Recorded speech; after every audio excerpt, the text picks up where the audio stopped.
wabarakatuh. Perkenalkan, nama saya Nurul Ratnasari. Saya salah satu peserta Latar Kementerian Agraria dan Tata Ruang Badan Pertanahan Nasional dari Kabupaten Seruyan atau dari Kantor Pertanahan Kabupaten Seruyan. Baik, saya merupakan angkatan 10 kelompok 4. Pada hari ini saya ingin mempresentasikan learning journal saya pada hari kedua, agenda ketiga.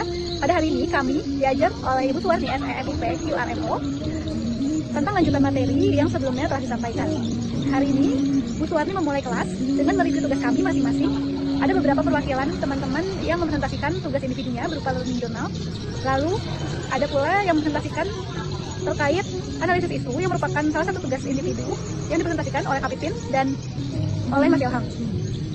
Dari review yang diberikan oleh Bu Suwarni tentang tugas learning journal, diusahakan untuk membuat hal yang tidak monoton gitu. Lalu untuk mengusahakan ada teks dalam learning journal.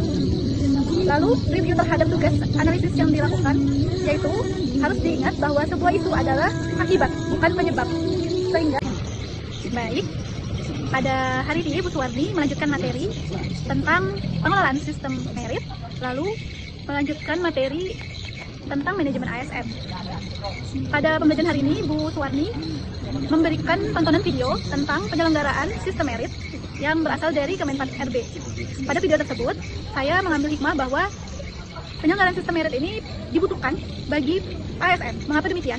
Karena dengan adanya penyelenggaraan atau pengelolaan sistem merit bagi ASN, tentunya akan tercipta hal yang berkeadilan. Mengapa demikian? Karena pengelolaan sistem merit ini disesuaikan dengan kualifikasi ASN, lalu kompetensi ASN, dan kinerja ASN. Sehingga menurut saya, hal ini merupakan salah satu bentuk keadilan karena ASN yang berprestasi akan mendapatkan promosi, penghargaan.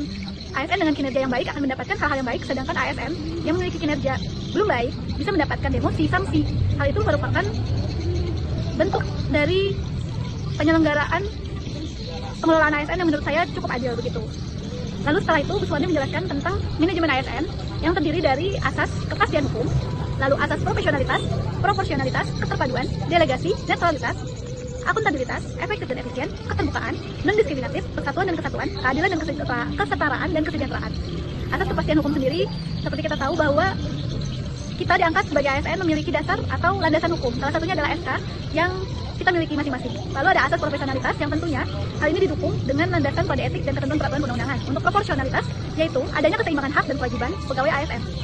Sedangkan asas keterpaduan adalah pengelolaan pegawai ASN pada salah satu sistem pengelolaan terpadu secara nasional. Contohnya saja sistem yang dikelola oleh BKN untuk ASN se-Indonesia. Lalu maksud saya asas delegasi. Asas delegasi adalah pengelolaan pegawai ASN yang dapat didelegasikan pelaksanaannya kepada kementerian atau lembaga dan pemerintah daerah. Dan yang paling harus kita ingat bahwa ada asas netralitas, seorang ASN dituntut untuk bersifat netral dan tidak berpihak dengan segala bentuk pengaruh manapun dan tidak memihak pada kepentingan siapapun. Selain asas manajemen ASN, Bu Suwarni menegaskan bahwa pegawai ASN harus memegang teguh ideologi Pancasila, Undang-Undang Dasar, lalu harus setia kepada NKRI sebagai pemerintahan yang sah. Dan sebagai ASN, tentunya kita memiliki hak dan kewajiban. Tentunya harus diselaraskan antara hak dan kewajiban, begitu. Dan harus mengingat adanya kode etik dan kode perilaku sebagai seorang ASN. Sebagai seorang ASN, kita memiliki kode etik yaitu melaksanakan tugas dengan jujur, melaksanakan tugas dengan cermat. Lalu hal yang dimerahkan oleh Ibu Suwarni yaitu melaksanakan tugasnya sesuai dengan perintah atasan atau pejabat yang berwenang sejauh tidak bertentangan. Mengapa dimerahkan? Karena terkadang ada ASN yang masih suka melaksanakan perintah atasan yang kurang baik begitu. Hikmah ajar yang bisa saya dapatkan dari pembelajaran hari ini yaitu saya mengerti sistem merit atau pengelolaan sistem merit pada ASN ini semakin jelas dan semakin bisa saya bedakan begitu. Awalnya saya sempat bertanya apakah sistem merit ini begitu. Setelah mendapat penjelasan lalu menonton video pembelajaran tadi, saya cukup tercerahkan dengan pengelolaan sistem merit.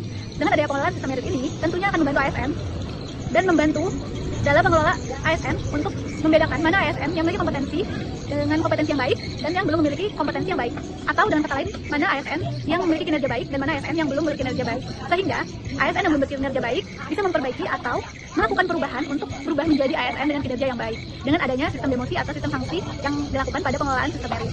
Lalu apabila dikaitkan dengan jabatan saya selaku penata pertanahan hari pertama, tentunya hal ini sangat bermanfaat karena saya sebagai salah satu pejabat fungsional semakin termotivasi begitu untuk bisa memberikan kinerja yang terbaik, lalu melakukan pelatihan, atau dengan kata lain mengikuti pelatihan, maksud saya mengikuti pelatihan, lalu melakukan perubahan dengan cara memperbaiki atau introspeksi terhadap kinerja saya sendiri, sehingga saya semakin termotivasi untuk menjadi ASN dengan kinerja yang baik. Sekian dari saya, wassalamualaikum warahmatullahi wabarakatuh.